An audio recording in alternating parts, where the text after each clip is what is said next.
एक बूढ़े की मौत। शशि भूषण द्विवेदी। कहानी लिखने के लिए कहानी ढूंढनी पड़ती है। पता नहीं ये कितना सच है, मगर अब तक हर कहानी लेखक ने मुझसे यही कहा है कि कहानी लिखना खासा मुश्किल काम है। कभी कभी मुझे भी ऐसा ही लगता है, कारण कि जो चीज हमारे सबसे ज्यादा निकट होती है वही इतना दूर होती है कि हम उसके बारे में कोई निर्णय ही नहीं ले पाते। मगर यहाँ निर्णय किसे करना था? हम तो उस दिन एक अदद कहानी की तलाश में थे, एक ऐसी कहानी जो सिर्फ कहानी हो और कुछ नहीं। हाँ, कई बार ऐसा होता है कि कहानी उपन्यास भी हो जाती है, कविता भी। और खैर खैर जाने दीजिए, हम क्यों बेवजह कहानी का पुराण खोलें। 100 बात की एक बात यही कि कहानी कभी विशुद्ध कहानी नहीं होती, बहुत कुछ होती है। इस बहुत कुछ के बीच में ही हमें एक कहानी तलाशनी थी। कहानी का विषय था एक बुढ़ा मर गया। अब भला बताइए, ये भी कोई विषय हुआ? बुढ़े तो मरते ही रहते हैं, उनका क्या? मगर नहीं, बात इतनी आसानी से टालना उस वक्त हमारे बस में नहीं था। रह रहकर एक ही बात दिमाग में आती थी कि आखिर बुढ़ा मरा क्यों? बुढ़े मरते क्यों हैं? ऐसे मूर्खतापूर्ण सवाल भी तो हमारे जहन में कौन रहे थे। इस बीच बूढ़ों की मौत के संबंध में कई संभावनाएं भी हमने ब्यौरेवार खोज निकाली। मसलन बुढ़ापा स्वयं में एक रोग है जो धीरे धीरे शरीर, मन और मस्तिष्क को क्षीण करता जाता है। अंततः मौत की त्रासद नियति ही उसका सार्थक उपचार है। या बुढ़ापा जवानी की गलतियों का नतीजा होता है, परिणाम स्वरूप मौत उसका पलायन बिंदु। एक संभावना और थी जो कि बम्बईया हिंदी फिल्मों से उठाई गई थी, यानी बुढ़ापे में आदमी नाकारा हो जाता है, बच्चे उसे घर से निकाल देते हैं और वो आत्महत्या जैसा जघन्य कदम उठा लेता है। संभावनाएं अपार थीं, उतनी ही जितनी कि आसमान में तारे होते हैं। और हम इन तमाम संभावनाओं से रूबरू होते हुए एक से एक शानदार बूढ़ों की जन्मपत्रियां खोल रहे थे। आप यकीन नहीं करेंगे, इस बीच हमने इतने बूढ़ों की जन्मपत्रियां खोली कि एक बारगी तो हमें शक ही हो गया कि हिंदुस्तान कहीं बूढ़ों का ही तो देश नहीं। एक ढूंढो, हजार मिलते हैं। और फिर जवानी में बुढ़ापा और बुढ़ापे में जवानी के किस्से भी यहाँ कम नहीं हैं। कुल मिलाकर कहानी लिखने के लिए सारे हालात कंफ्यूजन पैदा करने वाले थे। ऐसे में बाबू जानकी प्रसाद सिंह से मिलना एक सुखद संयोग ही कहा जाएगा। हालांकि ये दुखद भी कम नहीं था, लेकिन वो दूसरा किस्सा है, फिलहाल उसे छोड़िए। तो जिस अस्पष्ट से बूढ़े की अब तक हमने कल्पना की थी, जानकी बाबू ठीक उसके विपरीत चुस्त दुरुस्त और सुलझे हुए इंसान थे। फिर जैसी आज के बूढ़ों से अपेक्षा की जाती है, ठीक वैसे ही सूट बूट की तमाम आधुनिकता से लैस जानकी बाबू 70-75 की उम्र में भी खासे जवान दिखते थे। जिस सधी हुई राजसी चाल से वो चलते, उसे देखकर लगता जैसे पुराने राजवंशों का इतिहास एकाएक पलटी मारकर आज के उत्तर आधुनिक युग में पहुंच गया हो। हालांकि ये 20वीं सदी का अंत था और सारा देश 21वीं सदी में जाने की तैयारी में था। तब भी सदी के अधिकतर बूढ़े अब भी 18वीं सदी से आगे नहीं बढ़े थे। उनके चेहरे की झुर्रियां सदियों के फासले की गवाह थीं। ऐसे में जानकी बाबू झंडू च्यवनप्राश के विज्ञापन के बूढ़े नायक की तरह हमारे सामने अवतरित हुए। अपने वंश और कुल गोत्र के बारे में एक बार उन्होंने मुझसे कहा था कि विशुद्ध क्षत्रियों के कुल में जन्मा वत्स गोत्र में उत्पन्न एक अविवाहित कुमार हूं मैं। अगर कुमार हैं तो अविवाहित होंगे ही। मगर इन दो शब्दों पर उनके विशेष जोर ने हमारे सामने कई अनुत्तरित सवाल छोड़ दिए। उस वक्त हमने सोचा कि ठाकुर साहब अब शायद अपने अखंडित ब्रह्मचर्य की कथा कहेंगे, मगर उन्होंने ऐसा कुछ नहीं कहा, सिर्फ शून्य में ताकते रहे। ये जानकी बाबू की आदतों में शुमार था कि जरा सा असहज होने पर वो झटपट विषयांतर कर देते या फिर शून्य में ताकने लगते। वो काफी पढ़े लिखे थे और अच्छी खासी अंग्रेजी बोल लेते थे। शायद इसीलिए जब कभी अपनी बात कहते तो बात में दम लाने के लिए किसी न किसी विश्व प्रसिद्ध पुस्तक या लेखक का नाम जरूर लेते। फलां लेखक ने भी यही कहा है वाला भाव उनकी बातचीत का स्थायी भाव था। वैसे जानकी बाबू कम बोलते थे, इतना कम कि कई बार तो लोग उन्हें गूंगा या बहरा तक समझ लेते। इतनी सब खासियतों के बावजूद जानकी बाबू अकेले थे। हालांकि अपने अकेलेपन का दुखड़ा उन्होंने कभी किसी के सामने रोया नहीं, फिर भी लोग मानते थे कि वो अकेले हैं और अकेलापन उन्हें सालता है। नाते रिश्तेदार और मित्रों के कटे जानकी बाबू की दिनचर्या सुबह 4 बजे से शुरू होती।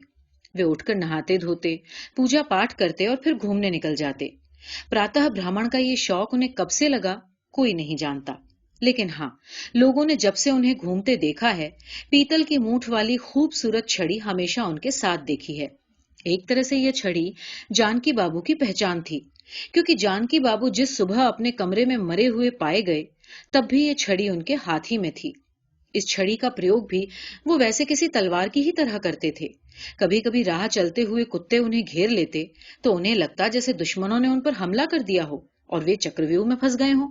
फौरन उनकी तलवार यानी पीतल की मूठ वाली छड़ी सक्रिय हो जाती। ऐसे अनेक किस्से जानकी बाबू के साथ जुड़े थे। इस तरह के किस्सों के पीछे मूल भाव यही था कि ठाकुर साहब आज भी खुद को मध्यकालीन राजवंशों का एक कुलदीपक ही मानते थे। हर वक्त उन्हें यही शक रहता कि कहीं न कोई उनके खिलाफ षड्यंत्र रच रहा है। हमारा ख्याल है कि अपनी शादी भी उन्होंने इसीलिए नहीं की, वरना जानकी बाबू में क्या कमी थी। खैर, ये हमारा एक कयास ही है। इस संबंध में हमारी उनसे कोई विशेष बात नहीं हुई। जानकी बाबू की मौत के ठीक एक दिन पहले मैं उनसे मिला था। गजब का उत्साह था उस दिन उनमें।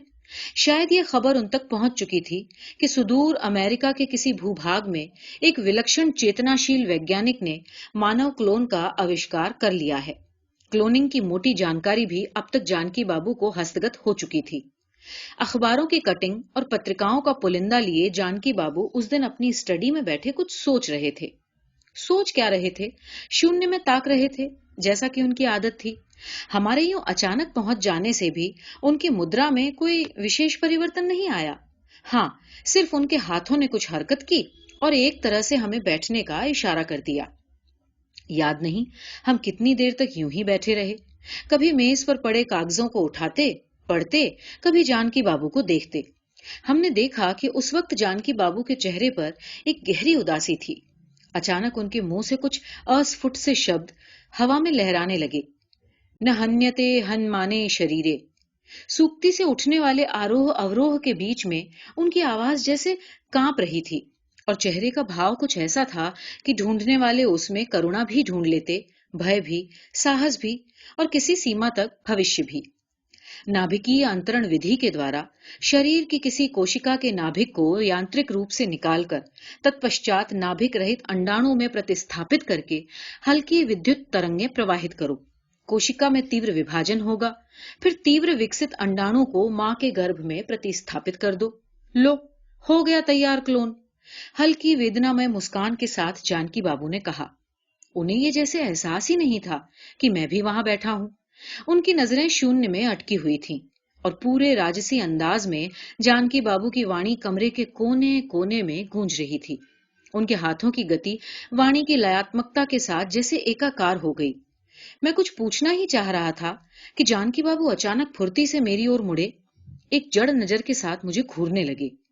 उनकी इस नजर में एक सम्मोहन था, एक जादू। मुझे लगा जैसे मेरे शरीर की त्वचा पारदर्शी हो चुकी है और जानकी बाबू की जड़ नजरें उसके आर पार देख रही हैं। हृदय की धड़कन एकाएक बढ़ गई और शरीर में रक्त का प्रवाह असंतुलित हो उठा। एक पल को तो लगा जैसे सांस ही रुक जाएगी, मगर जल्द ही खुद को व्यवस्थित करते हुए मैंने जानकी बाबू से पूछ ही लिया, आखिर उनकी बेचैनी का राज क्या है? राज? वो धीरे से मुस्कुराए। जानते हो, जिंदगी में मृत्यु का आना कितना जरूरी है? मैंने अनचाहे हामी भरी। नहीं, तुम कुछ नहीं जानते। उस फूल को देखो। हाँ, उस फूल को देखो और मेरी बात ध्यान से सुनो। जानकी बाबू ने गमले में लगे एक गुलाब के फूल की ओर इशारा किया और एक गहरी सांस छोड़ी। यहां जानकी बाबू ने शायद महाकवि टेनिसन का संदर्भ दिया था, जिनका कहना था कि यदि मैं फूल को उसके स्वयं में जान जाऊं तो जान जाऊंगा कि मनुष्य क्या है और ईश्वर क्या है। जैसे कोई आदमी पहाड़ की चोटी से छलांग लगाने को तैयार हो और अपनी बीती जिंदगी पर अफसोस कर रहा हो, ठीक वैसे ही जानकी बाबू की हर सांस जिंदगी के प्रति गहन प्रेम और विरक्ति की सूचना एक साथ थी। मैं उनकी ठहरी हुई जड़ आंखें देख रहा था और वो लगातार बोल रहे थे। बचपन में हम एक किस्सा सुना करते थे। एक राजा था, एक रानी थी।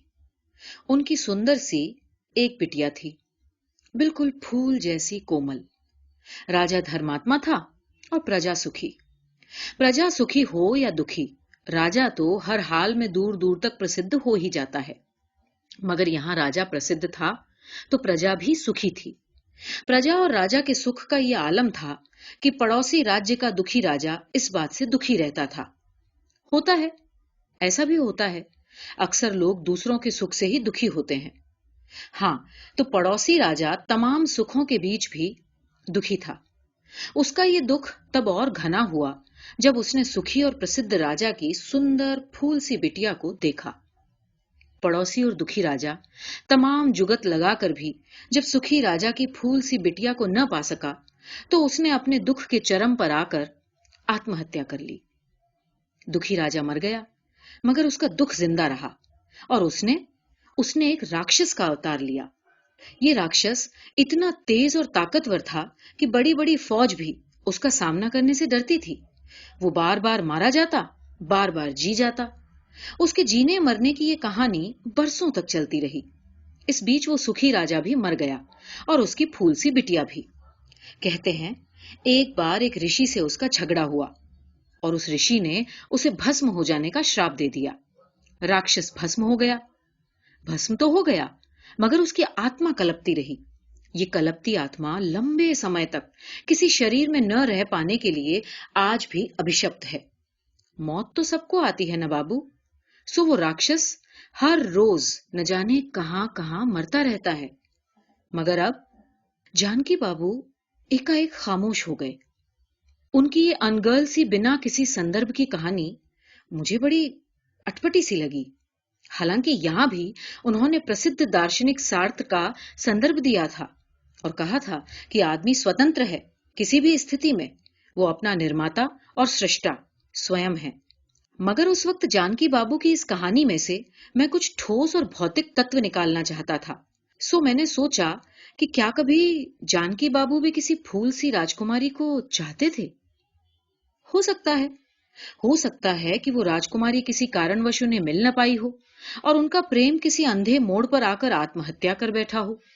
कुल मिलाकर उस वक्त यही अनुमान लगाया जा सकता था कि जानकी बाबू का मृत प्रेम उसके बाद विध्वंसक हो गया और राक्षस के प्रतीक में इस कहानी में जीने लगा।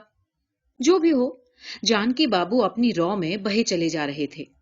कहने लगे, महाशय, जीवन के बाद पुनर्जीवन होता है या नहीं मुझे नहीं मालूम, लेकिन इतना तो निश्चित है कि इस जीवन का खत्म होना जरूरी होता है। क्यों? मैंने पूछा। फिर मुझे अपने ही सवाल पर शर्म भी आई, कारण कि कई बार नैराश्य के चरम क्षणों में भी मैं भी इस बात का हामी हुआ हूं कि जीवन का खत्म होना जरूरी है। लेकिन ये अच्छा ही हुआ कि जानकी बाबू ने मेरा क्यों नहीं सुना, वरना मुझे जाने क्या क्या सुनना पड़ता। खैर, उस रात की बात का कुल लब्बो लुआब ये था कि जानकी बाबू अपनी कथा नायक राक्षस के पुनर्जीवन की आशंका से व्यथित थे। ये तो हमें बाद में पता चला कि वो राक्षस कौन था और जानकी बाबू उसके पुनर्जीवन की आशंका से क्यों व्यथित थे। उस रात जब हम बिना कुछ समझे बूझे लौटने लगे तो जानकी बाबू ने हाथ पकड़कर रोक लिया और कहा, अभी मेरी बात पूरी नहीं हुई। पता नहीं पूरी होगी भी या नहीं। फिलहाल ये डायरी तुम ले जाओ, पढ़ लोगे तो समझ जाओगे कि ये बूढ़ा मरने को इतना उतावला क्यों है। मैंने डायरी ले ली और मैं चुपचाप चला गया।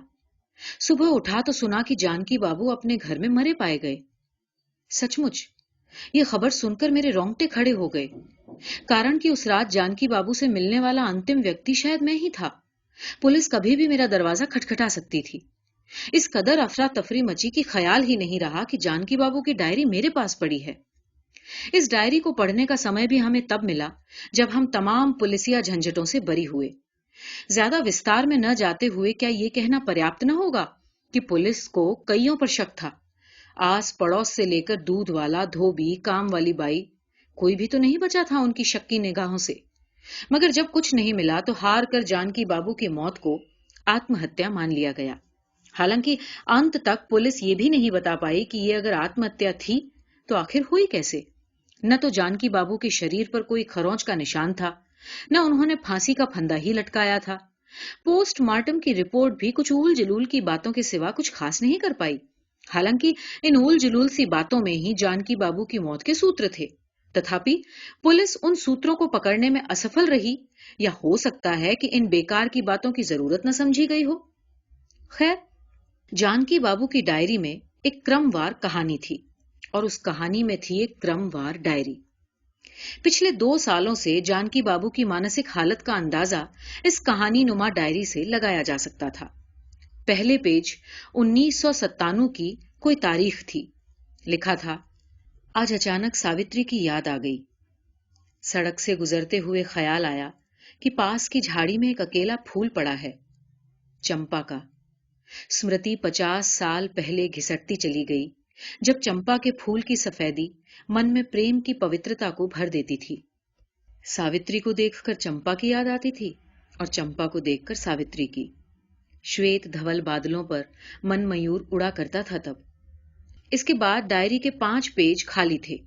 छठे पर लिखा था, पिछले 5 दिनों से अंदर की व्यथा लगातार गहरी होती जा रही है। बार बार बचपन में सुनी दुखी राजा की कहानी याद आती है। राक्षस के पुनर्जीवन की आशंका व्यथित कर रही है। अब जीना संभव नहीं और मरना और भी मुश्किल। स्मृतियां लगातार पीछे मुड़ रही हैं। कैनवस पर बने चित्र खंड खंड हो रहे हैं, और जिंदगी को रेशा रेशा बुनने की ताकत हाथों से चुकती जा रही है। मुझे ये क्या होता जा रहा है? क्या ये आने वाली मौत की धमक है, या... सावित्री कहा करती थी कि जिनमें जीने का जज्बा होता है वो कभी नहीं मरते, मगर मरने की इच्छा ढोता ये अभिशप्त जीवन न जीने देता है न मरने। एक एक करके सब साथ छोड़ते जा रहे हैं, सारे मित्र, हितैषी, सपने भी। बोलता हूं तो लगता है शब्द पराये हैं, फिर बोलना बोलना नहीं रहता, आत्मालाप हो जाता है। इस अंत समय में जब इच्छाओं का अंत हो जाना चाहिए, वो बढ़ती ही जा रही हैं।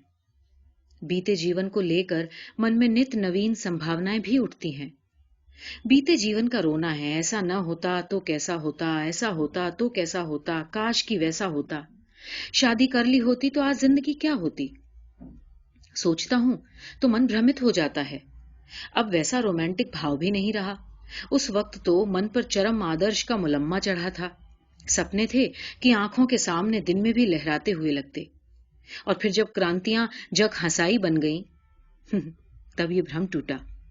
क्षत्रिय कुल गोत्र में उत्पन्न जानकी प्रसाद सिंह, तुम मान क्यों नहीं लेते कि पूर्वजों की कीर्ति पताका फहराने का जीवट तुम में नहीं था? तुम एक हारे हुए राजा की तरह आगे युद्ध न करने की कीमत पर महज पेंशन याफ्ता होकर रह गए। फिर अगले पेज पर लाल रंग की स्याही से लिखा था, जीने के लिए कुछ तो ऐसा होना ही चाहिए जो जीवन को प्रेरणा देता रहे, कोई सपना, कोई आदर्श। मगर देखता हूं कि इधर हर चीज बिछलकर टूट रही है। जिस जवानी से कभी प्रेरणा लेता था, उसकी बातें भी अब समझ से बाहर होती जा रही हैं। रोज नए नए शब्द जो कभी सुने भी नहीं, आंखों के आगे छाते जा रहे हैं।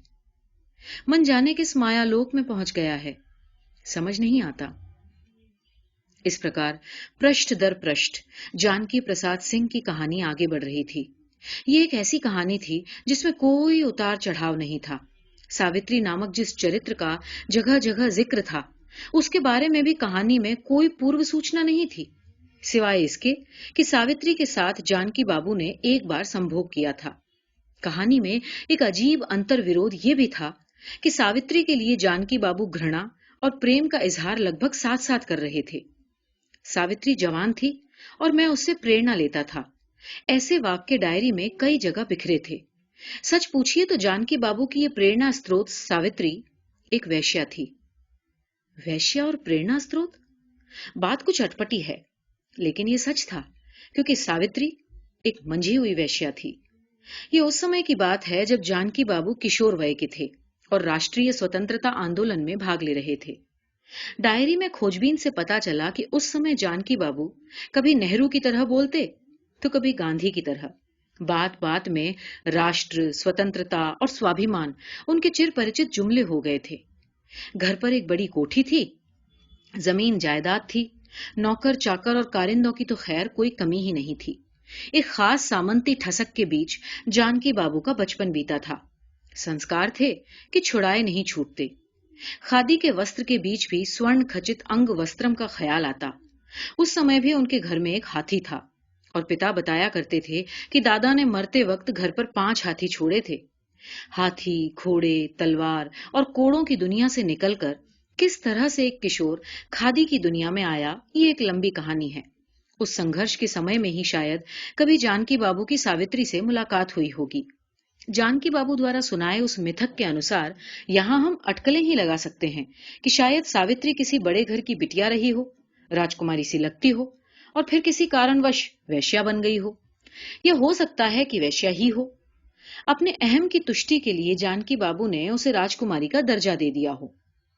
जो भी हो, इसमें एक शब्द कॉमन है, वैश्या, जिसका जिक्र सावित्री के लिए जानकी बाबू कई बार अपनी डायरी में कर चुके थे। तो जानकी बाबू का सावित्री के साथ ठीक उसी दिन संभोग हुआ जिस दिन दिल्ली के वायसराय हाउस में वायसराय लॉर्ड इरविन ने प्रवेश किया। साभार जानकी बाबू की डायरी। पुराने जमाने में जब कोई राजा अपने नए महल में प्रवेश करता था तो जनता खुशियां मनाती थी। सो लॉर्ड इरविन के गृह प्रवेश के समय जानकी बाबू खुशियां तो न मना सके, हाँ, उन्होंने सावित्री के साथ संभोग जरूर किया।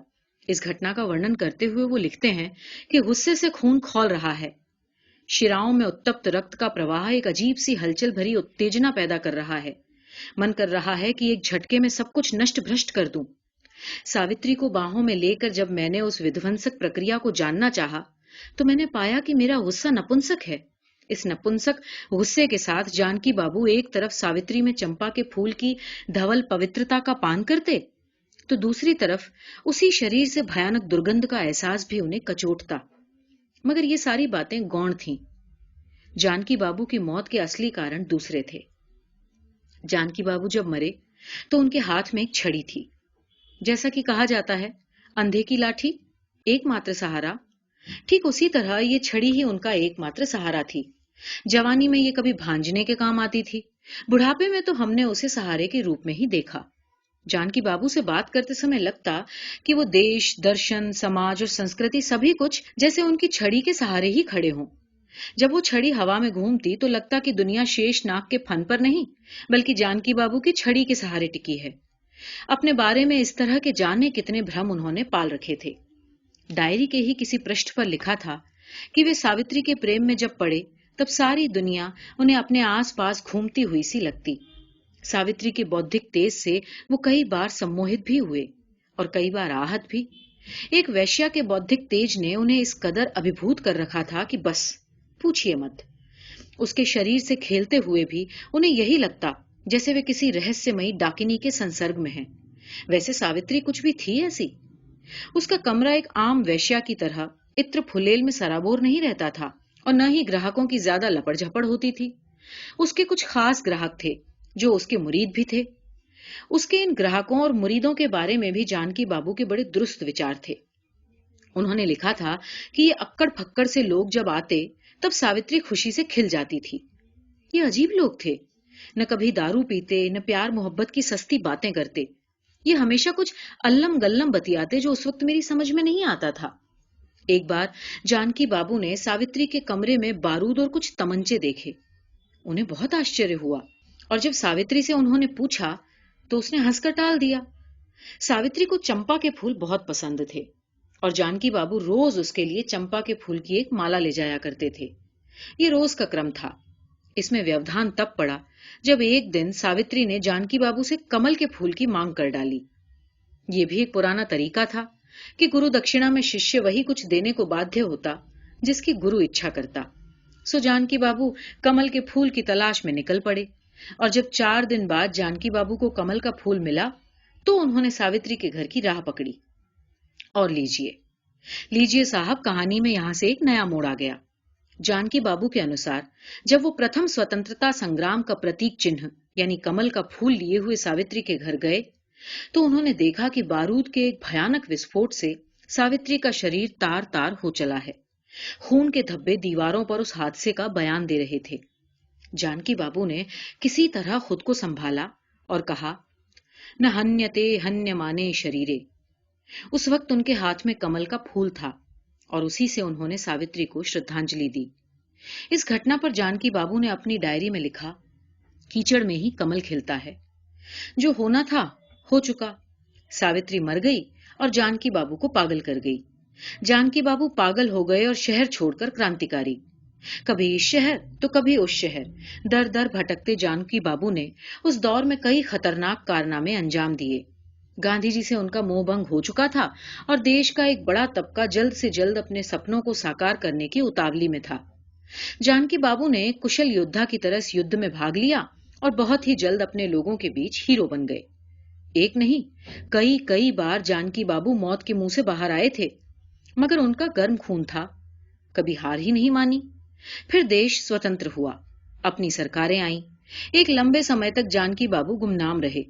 शायद ये गुमनामी का वही दौर था जब जानकी बाबू ने दुनिया भर की किताबें चाटी थीं। उस समय सुभाष चंद्र बोस की मृत्यु के संबंध में सारे देश में एक भ्रम फैला हुआ था।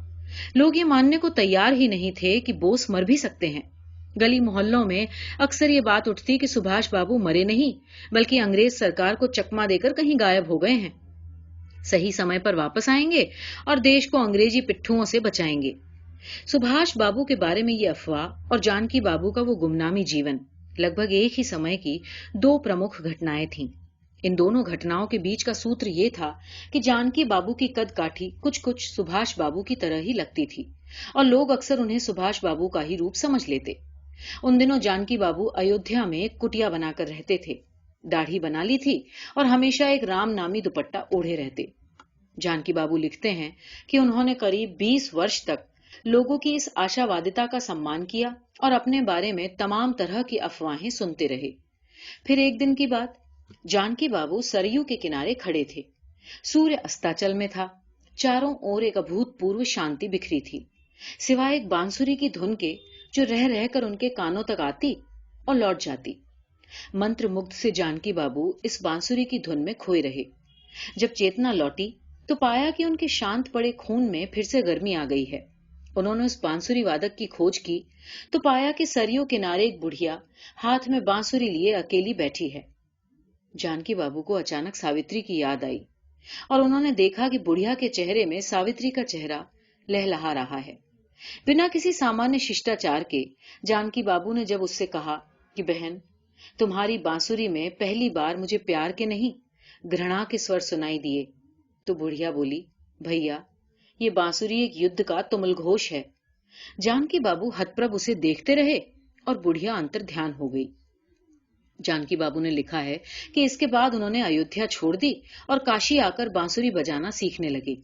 वर्षों तक जानकी बाबू बांसुरी सीखते रहे, मगर कभी भी उन्हें वो स्वर पकड़ में नहीं आया जो उस बुढ़िया ने बजाया था। कहते हैं कि बांसुरी की ईजाद कृष्ण ने की थी और इसके जरिए प्रेम का अपना संदेश दिया था।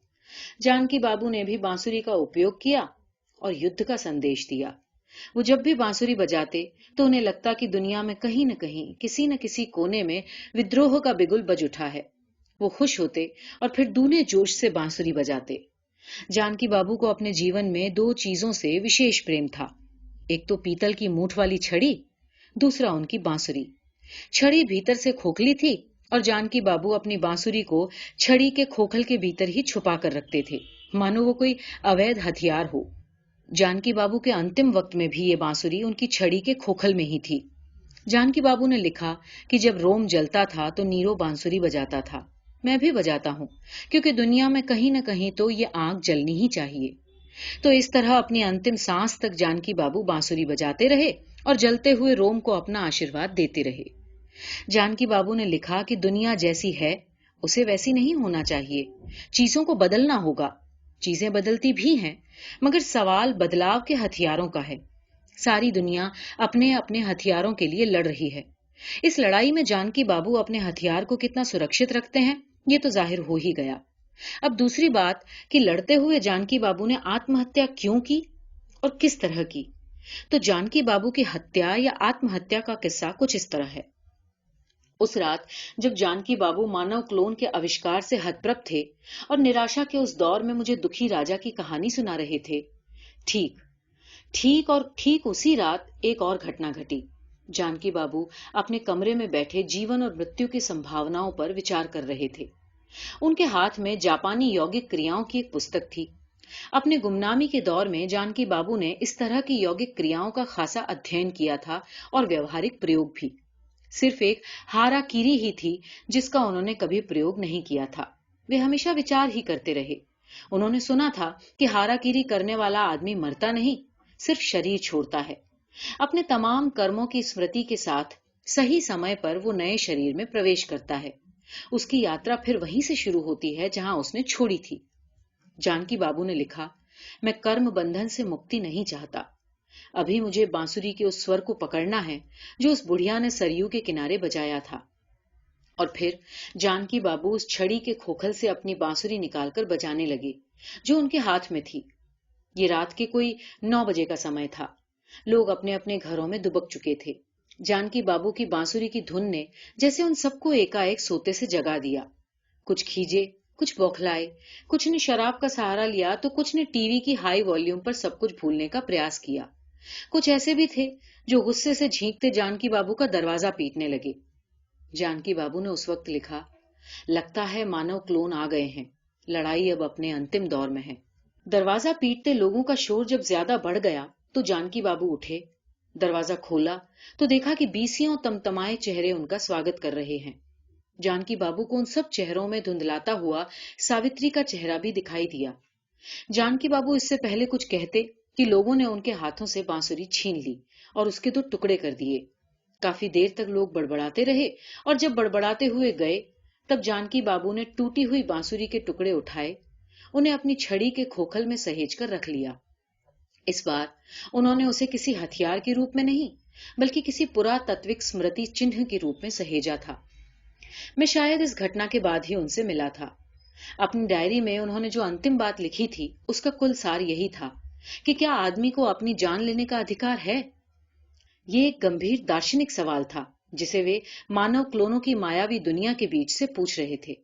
उन्होंने लिखा कि मानव क्लोन भी लड़ाई का एक हथियार होगा जो अंततः दुनिया की तमाम बांसुरियां तोड़ देगा। फिर न जलता हुआ रोम होगा, न बांसुरी बजाने वाला नीरो। जानकी बाबू ने उस रात अपने नाभि प्रदेश के नीचे किसी निश्चित बिंदु पर सुई चुभोकर हाराकीरी की थी। अंतिम समय तक उनका यह विश्वास बरकरार रहा कि उन्हें फिर आना है, मानव क्लोनों की इस दुनिया में, और बांसुरी की उस धुन को पकड़ना है जो बुढ़िया ने सरयू के किनारे बजाई थी। इसके बाद जानकी बाबू ने कैंट का वो प्रसिद्ध वाक्य लिखा कि वस्तु स्वलक्षण अज्ञेय है। जानकी बाबू मर गए मगर हम सबको एक गहरा अपराध बोध दे गए। मैं आज भी सोचता हूं कि उनकी इस हत्या या आत्महत्या का जिम्मेदार कौन है। इधर सुनने में आया है कि सरकार सुभाष बाबू की अस्थियां जापान से अपने देश लाने की तैयारियां कर रही है। अब सचमुच सुभाष बाबू के बारे में प्रचलित वे तमाम अफवाहें खत्म हो चली हैं जिनमें यह विश्वास था कि सुभाष बाबू मर नहीं सकते, वो छिपे हैं और सही समय पर वो फिर आएंगे और